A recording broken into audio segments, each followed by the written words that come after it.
Shalom, Norrisly family, and Chag Sameach as we approach Yom Yerushalayim. Today we have an exciting program for the Chag. We're going to begin with Hallel, or parts of Hallel, with Chazan Avrami, and that will be followed by a live conversation with His Excellency, Ambassador Regev. I give you Hallel with Chazan Avrami.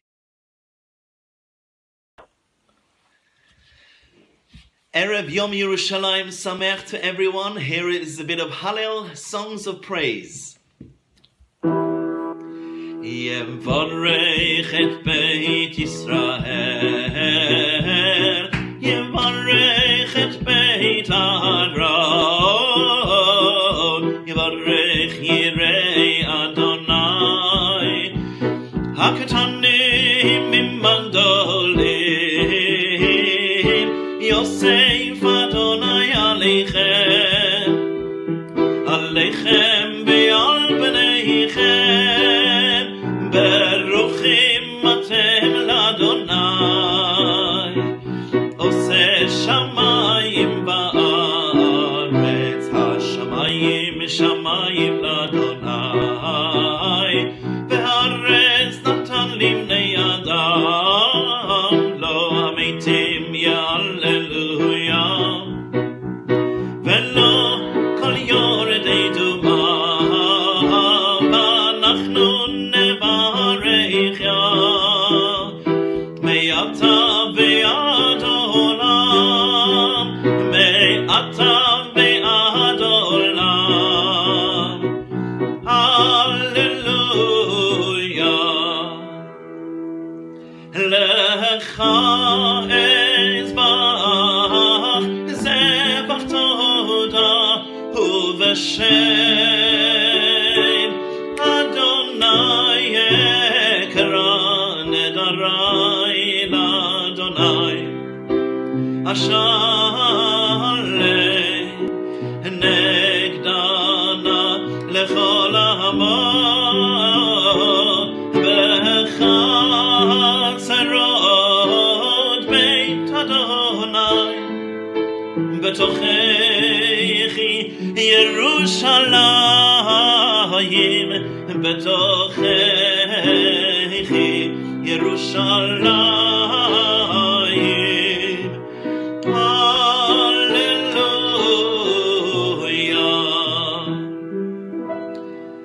Me'et Adonai ait azot, hi niflat be'eineinu. Me'et Adonai ait azot, hi niflat be'eineinu.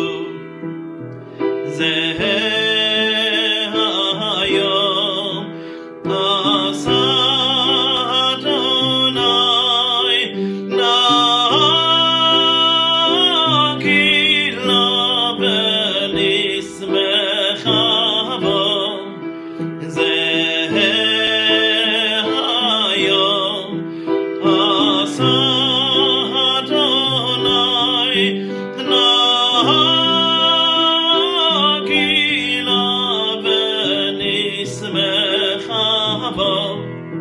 Yerushalayim shel zahav, v'shel nechoshet v'shelon, halo lechol shirayich ani kinor. Yerushalayim shel zahav, v'shel nechoshet v'shelon, halo lechol shirayich ani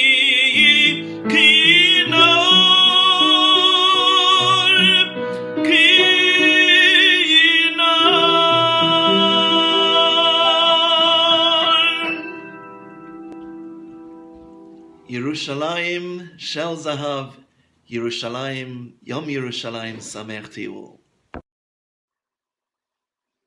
Yashikoa, Chazan Avrami, that was beautiful. Thank you so much for setting the tone for today's meeting with His Excellency, the Ambassador of the Court of St. James, Mark Regev.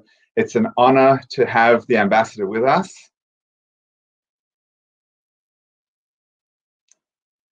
Ambassador Regev, welcome.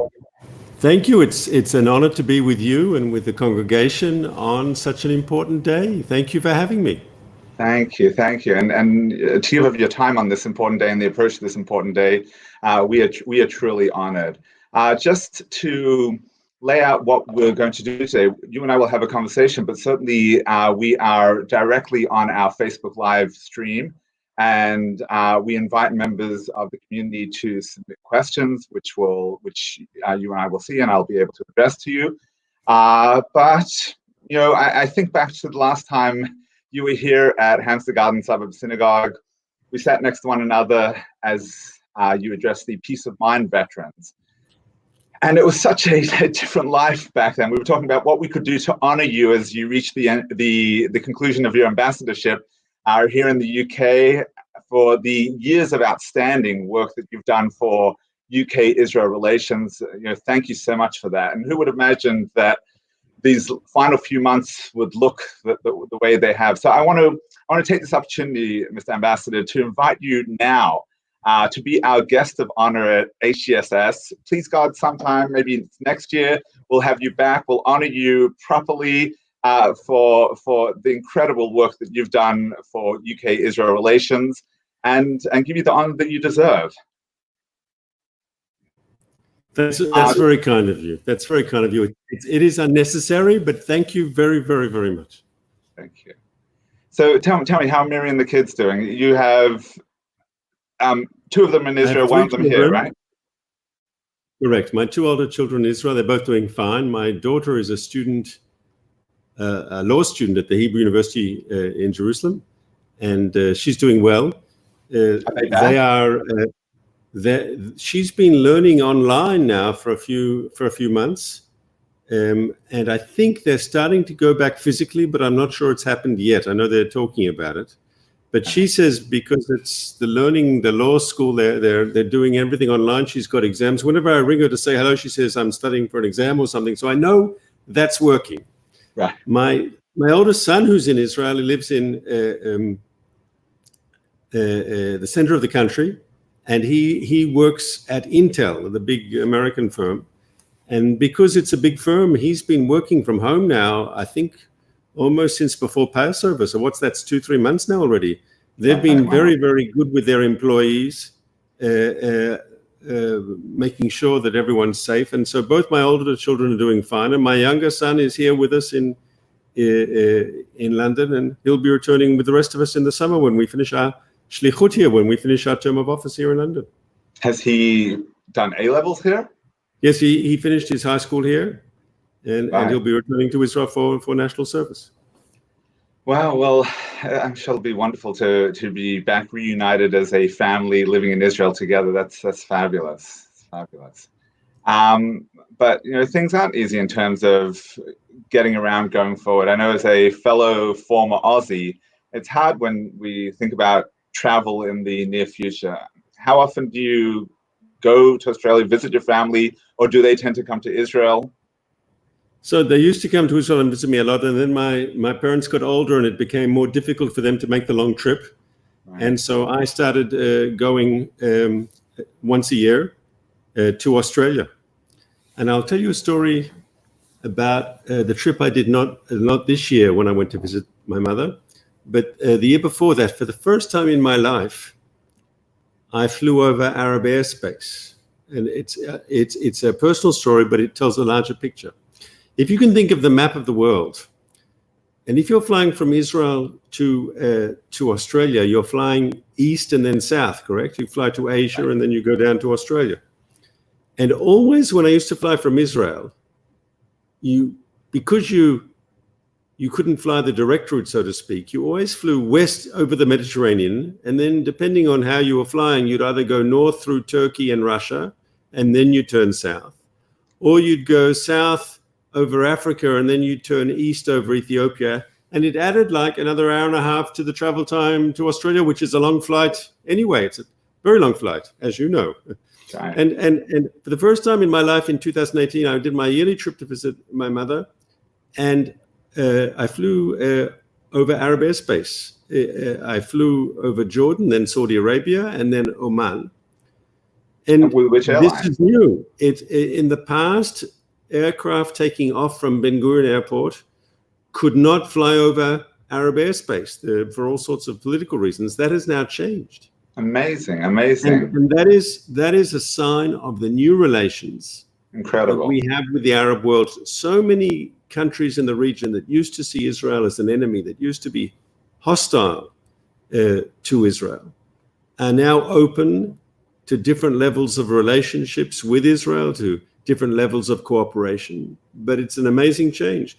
I mean, Rabbi, today we are talking to more Arab countries than ever before in the history of the Jewish state. That's amazing. And I think this process is going to continue. And it does give me hope for the optimism, because often we always, and naturally Jews have to deal with the challenges we face. And by ignoring challenges, you don't solve anything, obviously. You can't be the ostrich putting your head in the sand. There are real challenges. But there are also some things that are going well. And our new relationship with the Arab states is a blessing. In the past, when we wanted to talk to friends, we talked to people in Britain, we talked to people in Europe, we talked to people in North America, in Australia, yes. Today, we have friends and partners in the region. And we're nurturing these new relationships, but it's very exciting. Arab leaders, yes, who once were automatically hostile to Israel, yes. They've finally discovered that Israel is good to have as a friend, is good to have as an ally. And the truth is, common threats have brought us together. Whether it's the threat from people, ISIS and the other Islamic extremists on the Sunni side, or the Shia extremists like the Iranian government and Hezbollah, it's brought us and the Arabs together. And this is a process which is truly revolutionary and gives, as I said, hope for a better future. I think that's true about the common threats, but I also think it's true that it's been hard work and a hard slog by ambassadors like yourself, members of the foreign ministry, and Prime Minister Netanyahu. And I want to take a moment now to say Mazel Tov to Prime Minister Netanyahu and alternate Prime Minister Gans on the new Israeli government. Thank God they finally managed to find ways to build those bridges and bring people together. Now, over the last number of years, Prime Minister Netanyahu has done really an incredible job of cultivating those relationships in the region and actually across the globe, some of which are undoubtedly a real juggle as he coordinates between countries that don't necessarily get along. So here we have Israel that's getting along with the Ukraine and Russia and America and China, all to the state of Israel's benefit, and I mean to mutual benefit, obviously, as well as all of those regional relationships that you've mentioned. Now, in the midst of the current crisis, I can't imagine that those relationships are all going to be able to be as simple as they've been in the past. I mean, with all eyes on China, particularly the US, and even our own childhood Australia cooling its ties towards China. What's the future, do you think, of Israel-China relations? So the first thing, and as you said at the beginning of the question, we have a new government in Israel. It was sworn in on Sunday, which, as you know, is a working day in Israel. It was sworn into the Knesset, and as you said, it's a government of national unity. We had 3 elections in less than 12 months, which is unprecedented in Israel. Yes, we've never had such a level of political turmoil. Unprecedented outside of Japan, probably. Yes. No, but the truth is to have, I mean, we joke between us Israeli ambassadors, yes, we joke that one of our lines we always say is, of course, Israel's the only democracy in the Middle East, and that's true, and we're proud of it, but maybe 3 elections in 12 months is a little too much, yes, a bit over the top. But finally, after 3 seemingly inconclusive elections, it was either having a national unity government or it was going to a situation where we have a fourth election, which might not have solved anything. It could have given the same sort of hung parliament. So the two largest parties that were previously rival signed a deal to work together and a national unity government. Now, there's a precedent for this. We had such a government in the 1980s, which maybe, Rabbi, you and me are old enough to remember, when Likud's Yitzhak Shamir and Labour's Shimon Peres formed a national unity government based on parity, a 50-50 split between the seats in the cabinet, and rotation. The two leaders were 2 years, Peres was prime minister, and then 2 years Shamir. So the same principles have been applied now, where for the first part of the government, Netanyahu remains prime minister, and then after a year and a half, he rotates, and Benny Gantz becomes the prime minister, and Netanyahu will be the alternate. And once again, a 50-50 split. No party, no bloc. The Netanyahu bloc and the Gantz bloc has a majority in the cabinet. It's an exact 50-50 split, which is designed to encourage that all decisions will be consensus decisions. And I've seen the polling in Israel, and it appears most Israelis are thankful that the leadership, and obviously they both had to compromise, because if they could form their own governments, they would have maybe done things differently, but that was impossible. And the nature of compromise is you don't get everything you want. But both leaders have had to compromise, and the public in the polling says that they want this. They say that this is better than the alternative, which is new elections. Also, I mean, there are so many issues that unite us, and it's actually a national unity government can stress the common denominator, the consensus positions. Yeah. And we've, first and foremost, as you said, and also in your question to me, we've got to deal with this coronavirus. Now, up until now, Israel's been a relative success story. I mean, 280 fatalities is 280 tragedies. It's terrible.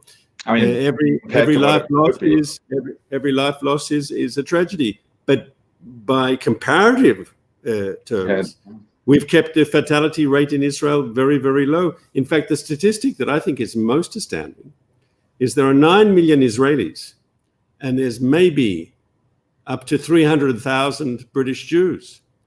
Yet there have been more fatalities from this COVID-19, this terrible virus, in the UK than there have been in Israel. And that is amazing. It means we must be doing something right in Israel in the way we're dealing with this crisis. Now, first of all, maybe it's easier for us because we're a smaller country. Well, smaller countries maybe have a certain advantage, Rabbi, because if I can make a metaphor for you, if a big country wants to change policy, right?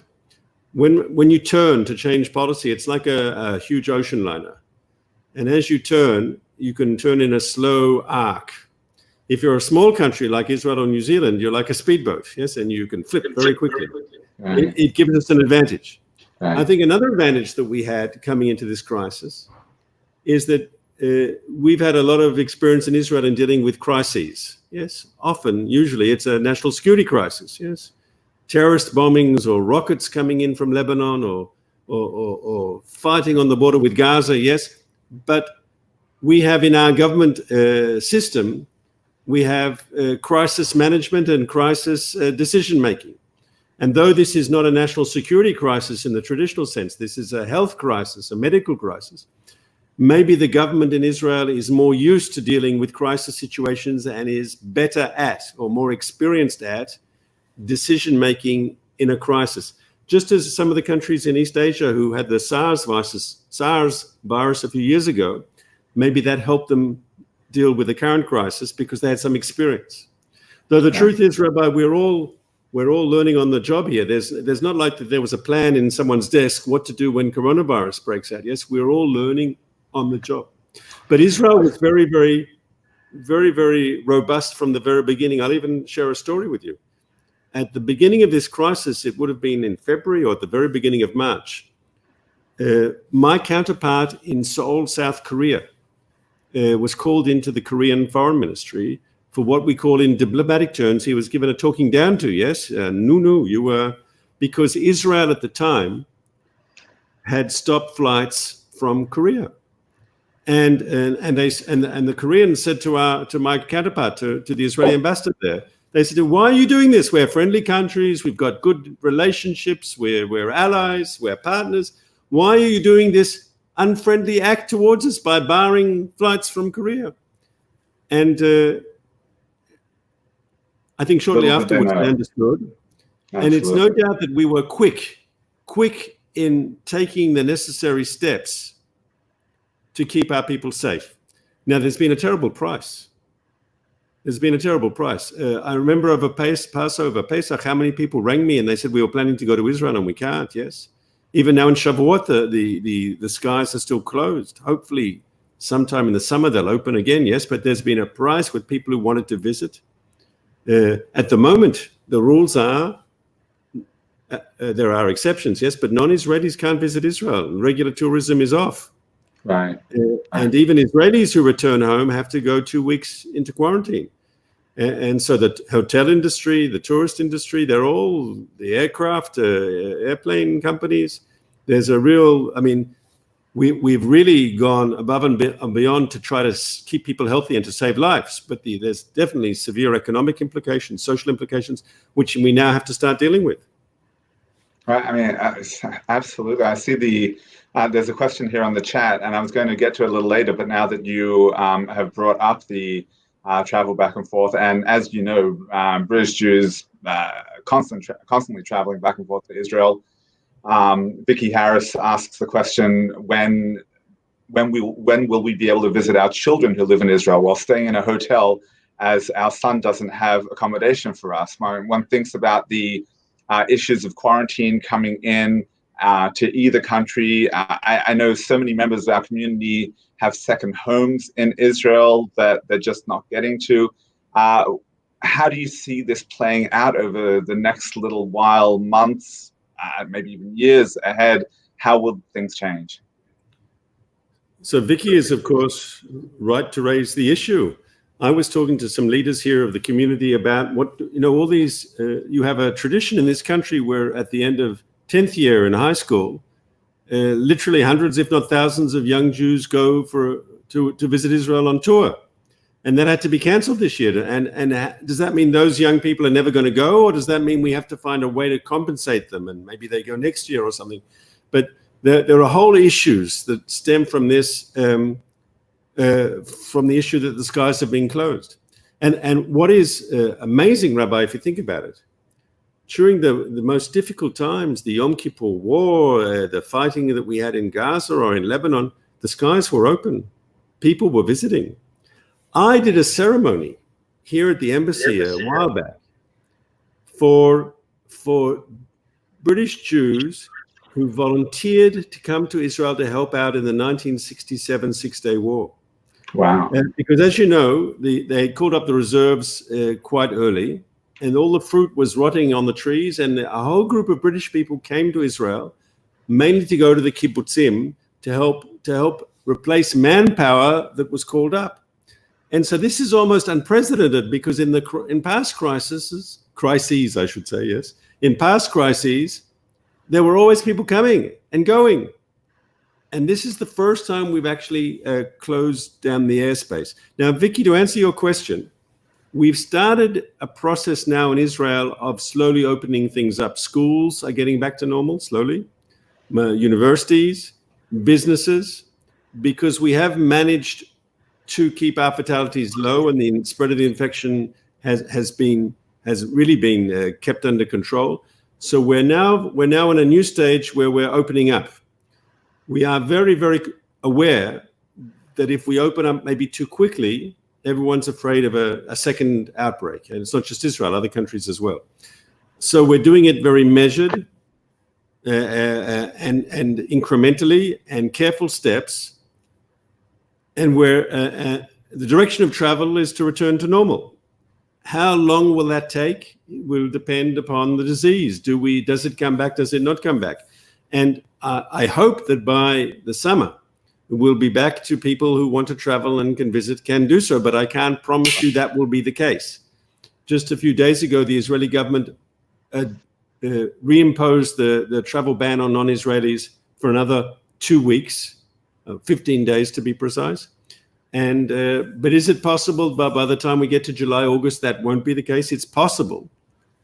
At the moment, you can't bank on it, and I think it's I think we have to err, to be fair, on the side of caution, because protecting human life has to be the overall objective. I spoke to a group of young people on Monday, and they asked me about summer camps in Israel and summer camps here.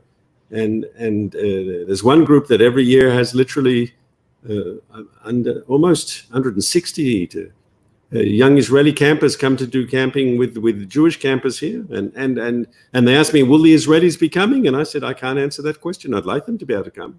But who knows? Vicky, the direction of travel is to open up, but how quick that will be, it will be a function of how we see the disease. Because if we open up and there are no negative repercussions vis-a-vis the disease, of course we'll continue to do so. But will we it become don't know. more expensive? We just don't know the answer. More expensive with flights running less? So there are less flights, and the only people really flying back and forth are Israelis, because they're the only ones who can. And when they arrive in Israel, once again, they have to self-quarantine for 2 weeks.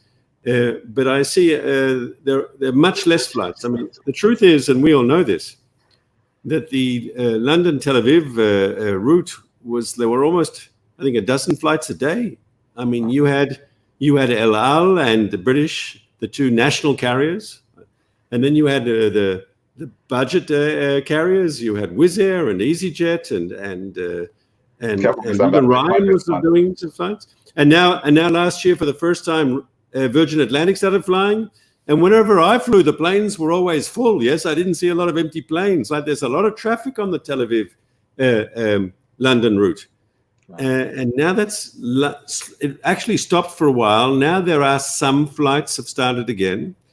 But regular, normal visits are still ahead of us, and I think it'll be that way as long as the 2-week the 2-week compulsory quarantine is still there, because ultimately a normal tourist doesn't go to Israel to sit inside an apartment for 2 weeks and not go out. Yes, absolutely. Yeah. Tell me, I mean, a week or two ago there was this Austrian plan of the 7 or 8 nations. Did anything come of that? Obviously we weren't part of it, but is that happening? Yes, I mean, there's talk that we can open the skies to countries where the disease is under control, and we talked at the beginning about our two most, excuse me, Rabbi, our two most immediate neighbors, which is Cyprus and Greece. But there's also that group of Austria and Croatia countries in Europe where they're in a similar situation to Israel. That does not help British Jews, though, I'm afraid. Yes, it doesn't help you, and unfortunately, you're not there yet. But obviously, we want to open up as we can. But as I said, judiciously, in a measured way, not to do. I mean, we've paid a price to keep the death rate very low.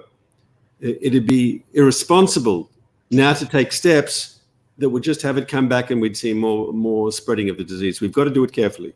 Of course. Well, Yashikov, really a yeoman's job that Israel has done in terms of keeping the spread of disease at bay, and saving the lives of every citizen of the state of Israel.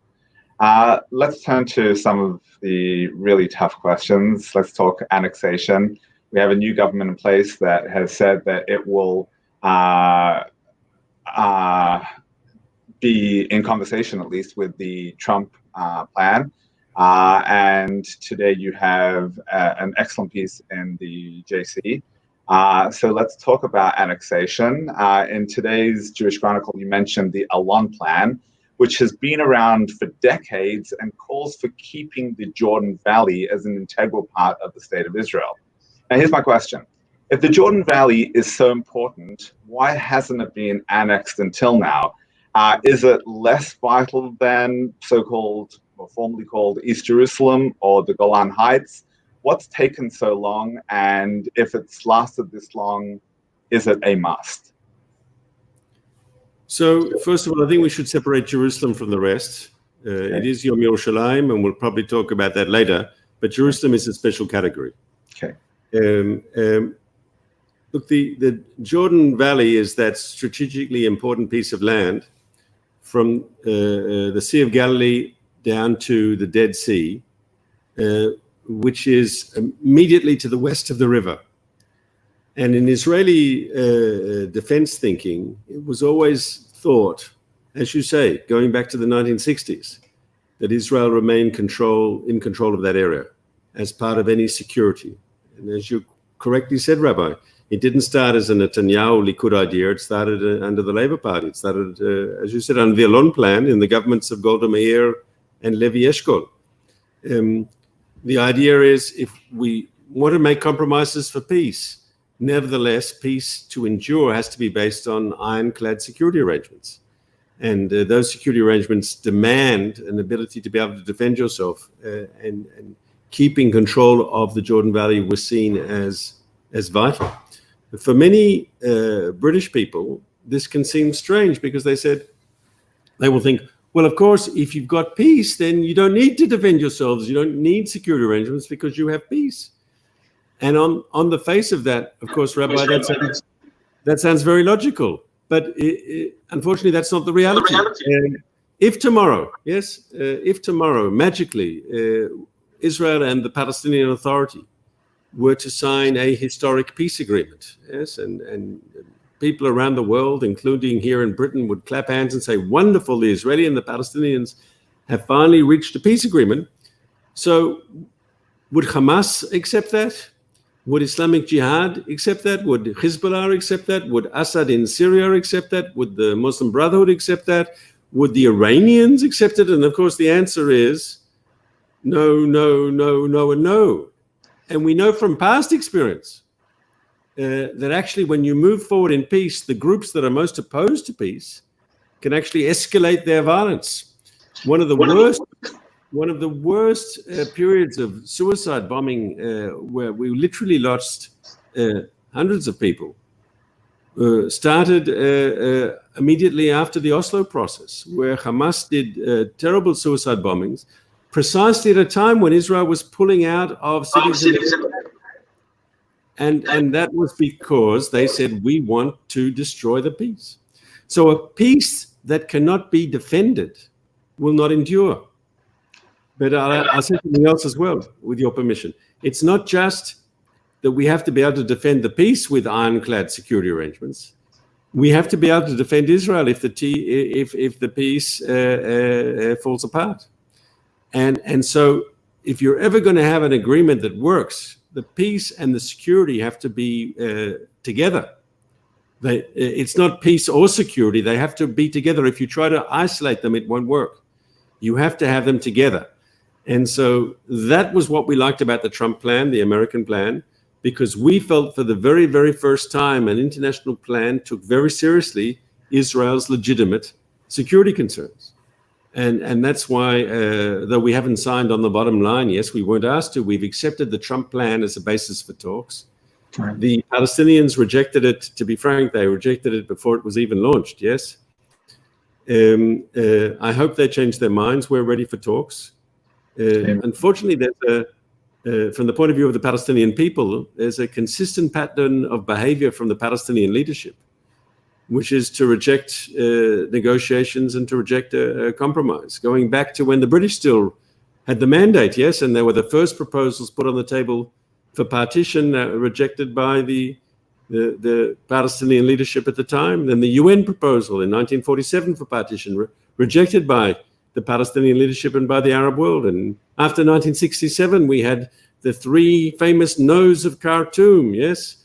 No to recognition, no to peace. And the third one was no recognition, no peace, no negotiations. And so these, and in more recent times at Camp David and in 2014, the Kerry Initiative, the Palestinian leadership has done the Palestinian people no favors by having this very extreme position, because if you say all or nothing, the truth is you can end up with nothing. And I think it's a tragedy that the Palestinian leadership has not engaged more seriously with us on the issues. They'd find in Israel a very serious partner. Right. Yeah, right. Absolutely. Thank you. Now, You did separate it out. Let's talk Yom Yerushalayim. Today we celebrate, and I think it's really amazing that you see Jews the world over celebrating Yom Yerushalayim despite their political differences and despite whatever they think happened in June 1967. So it's a very special day, the day of reunification of Jerusalem, the day that we could finally get to the Kotel, the holiest prayer site outside of the Temple Mount for us. And it's a real blessing. So can you separate it out a little in terms of the way you were talking earlier? So first of all, I'll leave the spiritual and religious element to you. I don't want to compete with a rabbi on that. I'll talk about the political side of it, with your permission. Please. And there's one thing that needs to be said, that only since Israel reunited the city in 1967 have the religious communities all had freedom of worship, that all the holy sites of all faiths are vigorously protected. That's right. And we have a policy in play which defends the rights of all the communities. In fact, the religious institutions, the holy sites of each particular community, are administered autonomously by that particular community. And this is sometimes seen as controversial, but the truth is, who administers the Christian holy sites? The relative churches, according to the historic agreements. Right. Who administers the Muslim holy sites? The Waqf. Who administers the Jewish holy sites? The rabbinate. And so you have a situation where not only is it live and let live, but each religious community autonomously runs its own institutions. And of course, we protect all the holy sites of all faiths. Now, if you think about it, in the Middle East over the last decade, with extremism and terrorism and so forth, you've seen holy sites of different faiths being destroyed, come under attack, whether in Iraq or in Syria, in other parts of the Middle East, where literally holy sites have been desecrated and even destroyed. And in Jerusalem, which is so important to so many hundreds of millions of people across the planet, under Israeli control, all the holy sites are protected and the freedom of worship is protected. You will recall that before 67, despite written agreements signed agreements to the contrary, Jews were not allowed to pray at the Kotel. It was forbidden. Yeah. Religious freedom was not given to the Jews. And only since 1967 has the city been open to all, freedom of worship for all, and the holy sites of all faiths protected. I'd like to make a further point with your permission, and that is we marked just now 2 years to the American decision to move their embassy to Jerusalem. We want to see other countries follow suit. I think the British, when the Americans put out their decision, I think the British government said officially that they have no plans yet to move their embassy. But I would hope that they will. Maybe it won't happen tomorrow or in the near future. But I hope that one of my future ambassadors will be here to celebrate the moving of the British embassy to Jerusalem as well. That would only be right. That would only be just. You know, in my world, in the world of diplomacy, there are norms of international behavior.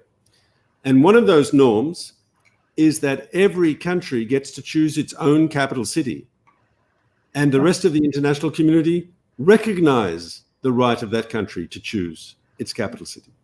Right. And we've had examples of countries who've actually changed their capital cities, and the international community recognizes their right to change the capital city. The Turks, 100 years ago, changed their capital city from Istanbul to Ankara. The Brazilians changed their capital city. Most recently, the Chinese, after their revolution, from Nanjing to Beijing, and just at the end of the Cold War, the Germans, after unification, changed the capital city of the Federal Republic from Bonn to Berlin. And though Mrs. Thatcher, I read in the history books, was not so happy about German unification, nevertheless, all the countries, including the United Kingdom, recognized the right of the German people to choose their own capital, and everyone recognized that Berlin is the capital. No one kept their embassy in Bonn. Right. Now, this is a norm applied across the board in international behavior, denied to Israel. The right of the Jewish people, of the Israeli state, to choose our own capital, and that should be recognized internationally. That has not been the case. The Americans took a very important step 2 years ago, and it's important that other countries follow. And I hope, I pray that the British government will not be lagging behind too long.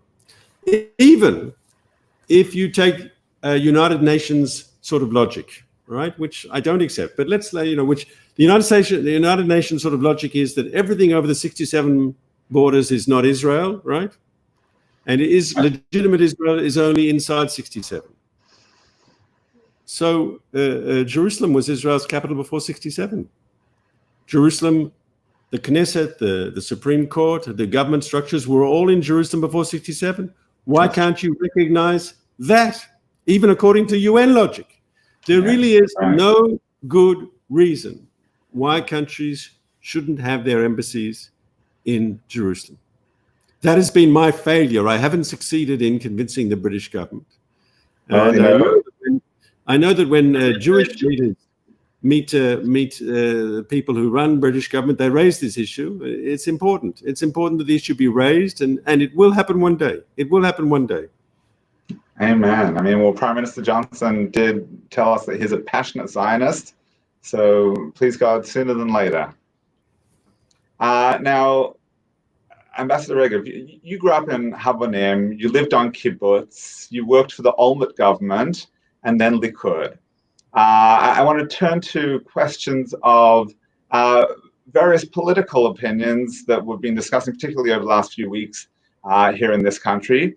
And you have a real sense of different political opinions. And Israel prides itself on its diversity of opinion and party affiliation. So what would you say to the, let's say, Merit supporter here in the UK who feels that in their estimation and in the estimation of their fellow party members or party supporters in Israel, the government of Israel is doing something that they don't agree with? I mean, are they allowed to criticize? Should they somehow betray their own sentiment and declare their support for everything Israel does? Or should they just stay quiet? I'm talking about conversations with neighbors and friends and voicing opinions at our communal bodies like the Board of Deputies. What is one to do recognizing various political opinions and yet supporting the state of Israel as a good diaspora Zionist should do? So first of all, just as Israelis have different opinions, so British Jews are entitled to different opinions on this issue and on any other issue. Just as you know, Rabbi, that on some Shabbats, some Israelis are going to go to synagogue and other Israelis are going to the beach, correct? And just as they are, you have different levels of observance, you have different attitudes to politics on nearly every issue. That's true. My message to diaspora Jews would be, of course, you can have your own opinions. That's would be irrational to say otherwise. But I think there should be a respect for Israel's democratic process. As we said, we voted 3 times in the last 12 months. We've elected a government. I think people should respect that process. And I think it's also important that diaspora Jews be aware of politics.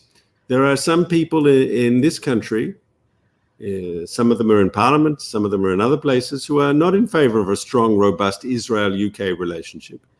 And I just urge people not to play into their hands. Yes, right. Not to give ammunition to those people who are not in favor of a strong UK-Israel relationship.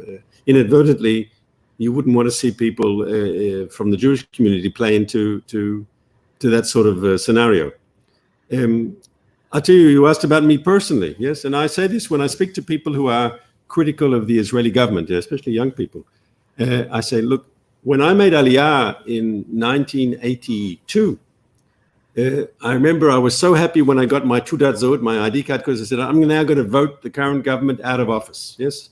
In other words, your attraction to Israel shouldn't be dependent, right, on your politics. In fact, if you believe in a very strong position, yes, come to Israel, make a difference, right? I see Israel and I see immigrants across the length and breadth of Israel making a difference, some in culture, some in the economy, some in social activism, some in politics, some in government like myself. You see immigrants from all walks of life making a very important, and I'd say vital, influence on Israel. And so people who feel strongly about the issues, yes, I'd say take an example from Mark Regev. If you like the government of Israel, come on Aliyah and vote for the government. If you don't like the government, come on Aliyah and vote against the government, because then you're part of the process. I think it's I remember when I lived in Washington, there's this, you will tell me, Rabbi, how to translate this into British English. There's a concept called Monday morning quarterbacking, which is when after the games, the football games on the Sunday, everyone's an expert on the Monday, what the coach should have done and what the players should have done, right? So to a certain extent, to sit here in Britain and to argue about the Israeli politics, well, you're spectators, and I think the people who feel passionate, yes, I'd urge you, come to Israel and make your voice heard. That's the way to do it. I mean, absolutely. That's really excellent advice, Ambassador Regev. I mean, hopefully people will heed your advice. People will make Aliyah. But in the meantime, we know that Israel is certainly trying to keep good relations with diaspora Jews. I mean, is the opinion and the gap between diaspora Jewry and Israeli government, Israeli thought generally, is that widening? Is that a problem? Or is it something that goes in cycles? I don't know. I mean, I've been here for 4 years. I'm only a visitor in the community here, yes. Ambassadors come and they go. We're not allowed to grow roots, which is very clever. Yes, we're not supposed to stay for too long. And you get all sorts of different opinions in the British Jewish community. You get some people on the left and some on the right, and some are left on British politics and right on Israeli politics, and some are right on British politics and left on Israeli politics. And everyone's an individual and everyone's got their own ideas, yes? And it's always an interesting conversation. But it's part of my job of my embassy, of course, when we speak to Jewish leaders, when we speak to the community, to send back to Jerusalem our impressions of where British Jewry are.